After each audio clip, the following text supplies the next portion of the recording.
Welcome, everybody, to the Artificially Smart Marketing podcast, where we explore the exciting world of artificial intelligence and its impact on the world of marketing. Every week, we feature in-depth conversations with industry leaders, technology experts, and marketing professionals. Our guests share their insights and experiences on how AI is transforming marketing and providing businesses with a competitive edge, keeping you up to date on the latest trends and best practices in AI-powered marketing. Now, whether you're new to the world of AI or an experienced professional, the Artificially Smart Marketing Podcast is the perfect place to learn about the latest advancements and how they can be applied to your business. Join us each week, and now let's explore the exciting intersection of AI and marketing together. How's it going, everybody? Welcome to another episode of the Artificially Smart Marketing Podcast. My name is Matthew Maniac, your co-host, here with Tony, your other co-host. Hey. And together, and today we have a very special guest, David Goldstein with Sales Fusion. How's it going, David? Great to have you today. Oh, it's going great. Thanks. And thanks for having me. I appreciate it. How you guys doing? Doing good, doing good. So a little bit about David. David is a seasoned entrepreneur with a knack for launching and scaling successful ventures. Honored with accolades like Top 5 Technology at Tech Week in New York City and Hottest Healthcare Startup by Tech Cocktail, his expertise is sought after. David's latest innovation is Lexi, a cutting-edge AI platform revolutionizing sales engagement. What's unique about Lexi is that it makes companies 5 times more likely to convert their leads into customers.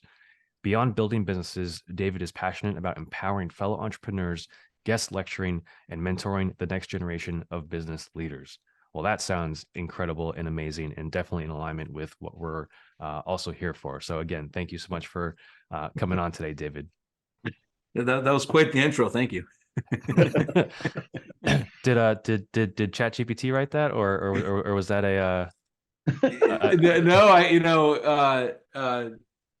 No, I wish I could say I wrote it. Copywriters wrote it from years ago. But I was just sitting here. I'm like, man, I'm glad this is recorded, because if I ever sending that to my wife, she'd be like, nah, none of it's true. Well, hey, being that we've known each other now for a few months, I mean, I don't know about you, Tony, but I can say that a lot of that is definitely true. Definitely true. Yeah, right. Yep. Awesome. But yeah, no. So I mean, just briefly, like, I've got a couple talk points here for today's episode that I think that the audience is going to find really, really valuable. But just briefly, like, AI's kind of now been around. We're entering kind of the second year of its time in the mainstream since ChatGPT really kind of started picking up speed last November. But just in general, can you tell us, David, how have you been using AI in your world? Yeah, well, it's interesting. So our platform Lexi is an AI driven platform.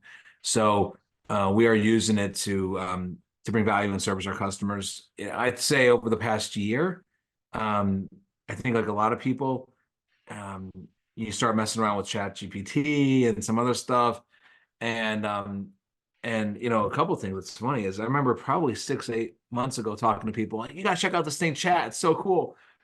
And it was amazing how so many people were resentful towards it and like afraid to embrace it. And I remember going, you better jump on this bandwagon fast, because it's going to be everything. And I've got some strong opinions about lots of things. One of them is with AI.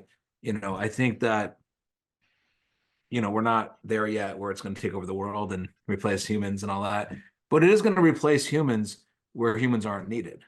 And Right. and we can talk about how you can figure that out in a little bit, but it's really embracing it and finding out ways to automate, mimic humans, build your infrastructure in ways you could never before if you were an entrepreneur. And so I think it's amazing, but I think a lot of people think it's the end all be all also, right? So like, hey, what business can I start that's going to be AI and make me money? And I think like, okay, well, if you're the next Instagram or something, that's cool. But if not, let's think about how it can actually run your business operations. So I think it's a really cool, and then we're so in the infancy. I mean, man, just waiting 3-4 months, let alone a year, it's going to be eons different. Yeah, it's like, whenever ChatGPT launched, within 3 months of it runs, there's like a million videos on how to use ChatGPT to make 5 figures. I'm like, it's only been open to the public 3 months, people. Well, it's funny. I was showing something, oh gosh, I don't know. It was a while back, like last school year. I got 3 kids, and I was in my oldest had to do a book report on The Hobbit, and he's like, it was like a Sunday or something, and we're watching probably some sports or something, and he's like, I don't want to do it. And I'm like, well, hold on a second. So I'm like, what's it on? Well, yeah, 3 components of the, hero and the villain. I'm like, hold on. I was like, how's this sound? And I was like, do it in the tone of whatever grade. And he's like, oh my God, that's amazing. Wait, I'm like, nope. Delete. But it's it is so cool. Oh, so the point of that was, anyways, they're like doing that, like, what's the thing? I'm like, let's go on YouTube and check it out. And it was all these like how to make $10,000 a day, and the kids are like, Daddy, let's start a business right now. And I'm like, don't you think these people would be like doing it if it was that easy? Yeah. Absolutely. And I tell everyone, it's like there are no masters of this yet, right? Like there's a lot of people that know a lot of things, and I think that everyone here on our podcast and on here today is qualified and has enough of the experience to really be able to shed some light and share some insight on what's out there with the technology. But because, as you said, we are so early, we are so much in this technology's infancy, that even you look at OpenAI and Elon with what he's doing, everyone's saying that it's we don't know what this is yet. We're still figuring that out. We're still finding the boundaries of this. And it's again, there are no masters. It's just a matter of knowing enough on how it can be used for our benefit and for our increased efficiency. And I think that kind of brings us to the first kind of talk point here is really talking about AI and thinking about what problems can it help us solve, both internally within our own companies and organizations, but also for the companies and then the clients and the customers that we work with. Well, I think, oh my gosh, I mean, I'd say, what can't it do, right? If used correctly. And I think, it's funny. I just yesterday I saw a friend that does a lot of government work and behind the scenes stuff and whatever, confidential stuff. So anyways, we're talking AI, and he's like, well, the problem with AI is the fact check. And I was like, that's like the kids plagiarizing papers or whatever. And maybe it's, I was like, but if you think of, and that's like thinking it's the end all be all, let's just push a button and it's going to do something for us. And that's just not the way the world works, right? So, an easy way for writing a paper is if you think of it as like you're the journalist or the editor of the magazine and you have a junior writer, right? You're always going to review that person's work. You're going to fact check, you're going to whatever, and you're going to say it's not good enough, more, analyze this. That's the same thing with if we're talking about chat, that's the same thing with chat with prompt engineering stuff, right?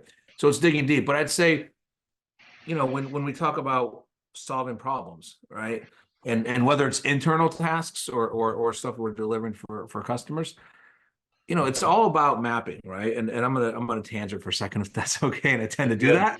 So just reel me in when it gets boring. No, you're good. But I was given a talk at a global AI summit yesterday, and one of the questions was, well, how do you do, like, how do you execute? How do you look at risks and stuff? And so, well, the first thing you have to do, right, of anything is map your process. And that's one of the things I think that entrepreneurs fail to do. They might have an SOP, a standard operating procedure for their output, how their code works, whatever.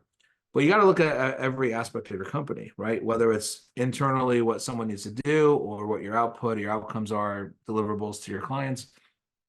And then from there, you can assign a role. And is it a role that a human is supposed to do, or is it a role that you need a technology to do? And then you start digging deep, and it's like, all right, well, wait a minute. Do I really need a human to do this? All right? Can I automate this? Can I have something? Can I use AI to do that? What if it's analyzing data, I mean, it used to be so cost prohibitive to really launch a successful business because there was so many things you had to do. You need an army of people doing your tasks, you need infrastructure. You know, today you can analyze multiple sets of data, find trends, stay ahead of the market, or predict something, consumer behaviors, whatever it is, and then move. I mean, and so these are the things that I think we need to start thinking about is what's my problem? How, you know, in a perfect world, how do I solve it? And then look into AI to say, hey, you know what, can I solve it, you know, at a tenth of the cost? And I think super important, you know, we hear the word machine learning, we hear the word this, that, we don't really hear machine precision, right? And it's that consistency factor that I think is really, really, really key, because you can't get that with humans. You can't. Yep. Nope. Yeah, no, Yeah, no, unfortunately, definitely. we need to sleep 6-7 hours a day. Well, it's like with our platform, Lexi, you know, we help with sales engagement, and I tell people, well, you might have the best, you know, receptionist or sales reps or whatever in the world, but what happens if they call in sick? Or what happens if they're in a bad mood? Right? And they're just like, I really don't care. Right? You're not going to get that consistency with humans. Absolutely, absolutely. I mean, Tony, like kind of what are your thoughts on that? Like same kind of point. Oh yeah, definitely. You know, it's just like, you know, David said, you know, you could have the most kick butt sales team on your team, right? But we're still human, right? So there's only we each have our own limited capabilities, right? There's only so many phone calls we can take. There's only so many, and you know, conversations we can have in a day. There's only so many, you know, deals we can close, right? And so whenever you've got a team, you know, and this is really more towards the small business owner that has a small team, right? We're not talking about you know, a corporate company that has 20 sales reps. You know that, you know, they have the capabilities to really just knock it out of the park. They have the funds to be able to invest in really high end software that automates every step of the system. You know, they can hire, you know, 10, 15, 20 SDRs, BDRs, all those, right? We're talking about that small business owner that maybe has a team of 5, right, or 10 at the most, right? And you know, usually, I know that you guys can, you know, validate this, right? Is that most businesses that have a team of 2, 3, 4, 5, each of those individuals are already maxed out. Most of the time, they're already maxed out to what they're doing, right? And they're just trying to keep up with everybody else. So whenever you go in and you really, as a business owner, and start to really delve into, okay, what can I where can I plug AI in to help my team become more efficient, and where can I improve so that way I can increase that bottom line, right? And so this is where David, you know, this is where, you know, you come in, right? You know, on the back end, you know, with sales. Well, yeah, you know, so a couple comments there. You know, one is I like to think of AI as like the great equalizer, right? It levels the playing field. It allows the small company, the startup even, to compete with the big boys out there, right? Because you don't need an army of people. You don't need 1,000 sales reps. You don't need, you know, 1,000 customer service reps, right? We can automate, we can use things. I mean, you know, when I had my first health tech company, you know, we spent a fortune on our website, and that was our machine and all this stuff, to find out that we were a little wrong, and then I got to spend another fortune to pivot and all these things. And it's really hard. That 90% of startups fail, right? With AI, we can help level that playing field. But I would say, surprisingly, this isn't limited. So I'm going to think about, like, say, our system, Lexi, right?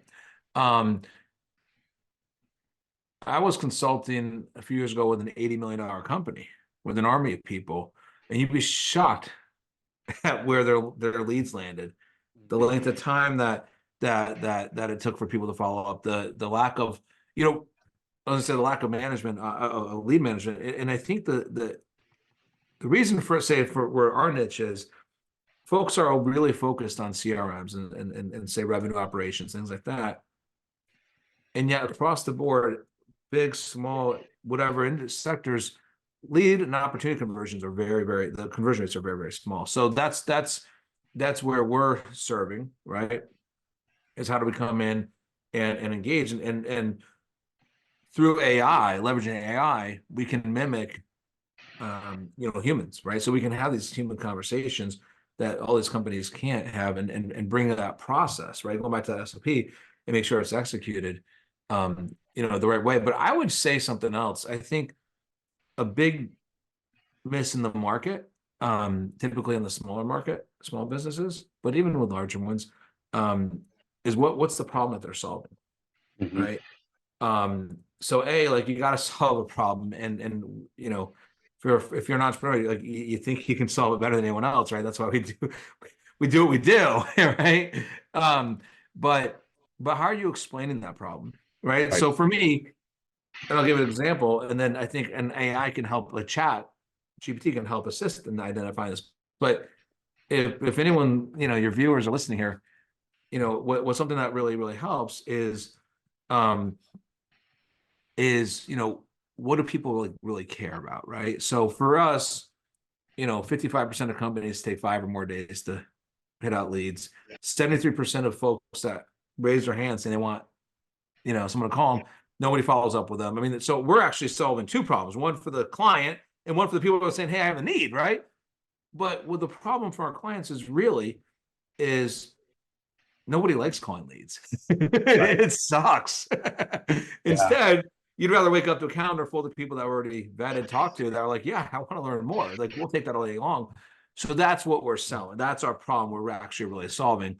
And so I think, you can, a tip would be to go into chat, really spend some time in it, right? Go deep. Here's what we do. Here's what, okay, now, why would someone care? What's the, you really go deep in the prompt engineering, right? Like, what would tell me a story that would make sense, and really find that emotional trigger that someone's going to go, oh, cool. Like if I was setting up a babysitting business, it's not like we have certified people like that. That's all stuff that's going to check a box. It's like, the problem we're solving is the couple wants to go out on a date.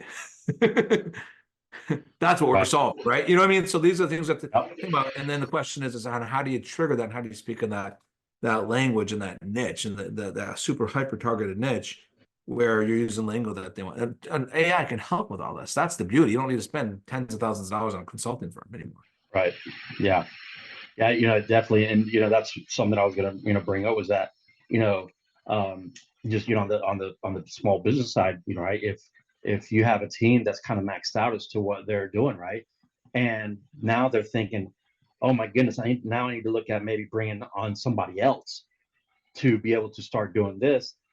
But then if you figure and you break it down, right, the time that it takes you as a business owner to train that new person and get them up to speed to where they're actually closing deals, right, time is money, right? So you spent, let's just say that you put them, through a 90-day program, right? A 90-day, because that's what most people do, right? 90 days, you're going through the training, your onboarding system where you're training them about first they got to learn about your company. Then, your core values and all that stuff, right? Then it goes into, your products, right? Learning your products. And then before they finally can actually sell. Well, whereas AI, your solution, you just plug it in, upload documents or whatever information, teach it about the company. It's ready to rock and roll. Well, exactly. It's funny. Exactly. Someone said to me, well, we purposely priced this to be very affordable because we want people to use it. I mean, it's a big need in the market, and we don't want to be cost prohibitive. But someone's like, well, how expensive is it? I'm like, not nearly as expensive as you missing that opportunity with your dream client, right? Or even worse, you disrupt an employee that says the wrong things, or if you're in like a regulated in healthcare even, right? You're saying the wrong thing, you can get in trouble. These are all things that AI can solve. And where we are now, right? They keep saying like, well, AI could do, this is, we are in the future is here. It's today. And even like Tony, in your world, like, say the contractors, right? What's one of the biggest gripes you hear about contractors? Communication or lack thereof. Right. Right? Whether Yep. it's when they'll be there, whether it's giving you an update, whether it's giving you a quote, responding, because they're so busy, right? Right. And they can't afford the time to train and all that, and then also the expense of bringing on people. But AI can solve that. Right. Lexi can solve that. But. Yep. I mean, let's put it in a little bit more, layman's terms, right? Let's put it in perspective, right? So as a remodeling contractor, right, you got leads coming in, right? And you're closing leads, but there's a few that follow through. So let's just say that out of every week you let 2 or 3 leads kind of fall through the cracks, right? Within a month, that's eight leads that you could have followed up. Now, if you were to close one of those, a bathroom remodel, the average price on that's $10,000 or more. So now tell me that that's not worth the investment, right? Oh my gosh. And what about and that's like the easy ones, right? Let's go a little difficult. Hey, I'm interested, give me a call after the holidays. Who's, when you really got to be like diligent to okay, now it's here. You have your list and stuff. The back and forth of scheduling, right? The word of mouth. Well, this one doesn't follow up, so I'm a little worried to pay $10,000 for this person, because if they're not tight in that detail, they're not going to be tight on my tub, the faucets. It's like it all plays into it, right. and it doesn't need to be that way anymore. That's the beauty of it. Yep. It's a whole different ballgame now, and now we're kind of at a place where, small business owners actually have the ability to bring in a solution and actually breathe and sleep at night. Well, that's yeah, and that's where, take us for example, Lexi, right? We're focused solely. There's a journey, right, of a customer journey. You gotta create your demand. You gotta bring them interest all the way down to closing, and then you gotta onboard or do the remodel, whatever it is. And companies spend so much time, money, focus, whatever, on driving that demand, getting those leads and opportunities, and then there's this gap because they can't do it all, and so we're coming in and we fulfill that gap, allowing them to sleep at night and allowing them, in fact, we talk about sleeping at night. How about the person that's got a leak that's in their bathroom or their roof? We wish that would happen at 11 a.m., but it's like 11 at night or 2 in the morning, and imagine having the ability to someone answer them, being like, oh my gosh, that must be so annoying. Why don't we call you tomorrow at 2 p.m. or something? And we know 78% of people buy from those that reach out to them first, but just think about that. You're sound asleep. You have, you're answering a potential customer, now they can go back to sleep knowing something's going to get resolved. I mean, that's just good business, and it's scalable. Of course. For everybody. Yep. 100%. Yeah. So, and I was gonna say, like, another thing too, right? That speaking just on say contractors, right? You get these calls, these leads that come in. You're on a job, and you're on a job all day. And again, talking on from the small business aspect, you're probably not just on the job all day, and then you have to go back and prep for the next day, right? That's 8, 9, 10 hours that you're, say, indisposed when it comes to lead gen or lead response times. And then being able to have something like Lexi and with these technologies that are emerging, right, and that are out there now, that can, one, cut down that speed to lead substantially, but two, get that response time going and keep the leads engaged enough to where when you have time, the next day lunch break, you can give them a call and they're still there, not jumping onto the next guy or next person. Well, exactly. And think of it, a couple of things come to mind on that. First of all, you're on a job, you take the call, you're talking and you're like looking as you're, right? You're multitasking. Yeah, no problem. I'll call you at 4. It ain't happening, right? or even worse, I'll call you on Friday, right? It's just Yeah. never going to happen. But, that brings me to the thing. I used to give an example, do like lecturing and stuff and say, use an example like teeth whitening, right? Dennis put out a Facebook ad, whatever, it could be anything. Just go with teeth whitening. So many calls and the receptionist answers and is there a script they're following? What are they saying? What is there a standard thing they're going to email them? And by the way, while they're talking to the person, they're checking other people out from the visit, right? All this is going on. And so whether it's that teeth whitening, it's the contract that's at a job, what we forget about, say, when it comes to revenue growth and sales is whoever's into that phone, there has to be a common pitch. There has to be a process, right? What are you saying? How are you explaining what you do? Why do you need it? What's the call to action? What are you going to send them? All these things, and it has to be consistent each and every time. And even with, a tech company that's, a smaller mid-sized company, even a larger one, where they have a team of SDRs, inside reps, or whatever, in processes, they're still not doing it, right? And they're not doing consistently every time. And what a miss, because if you can just offlay that area and know it's going to get done right every time, man, you can free yourself up to focus on the big ticket items. And that's where businesses need to get to. Yep. Yeah, for sure. Absolutely. Awesome. So I guess we're kind of coming in here for a landing on this episode.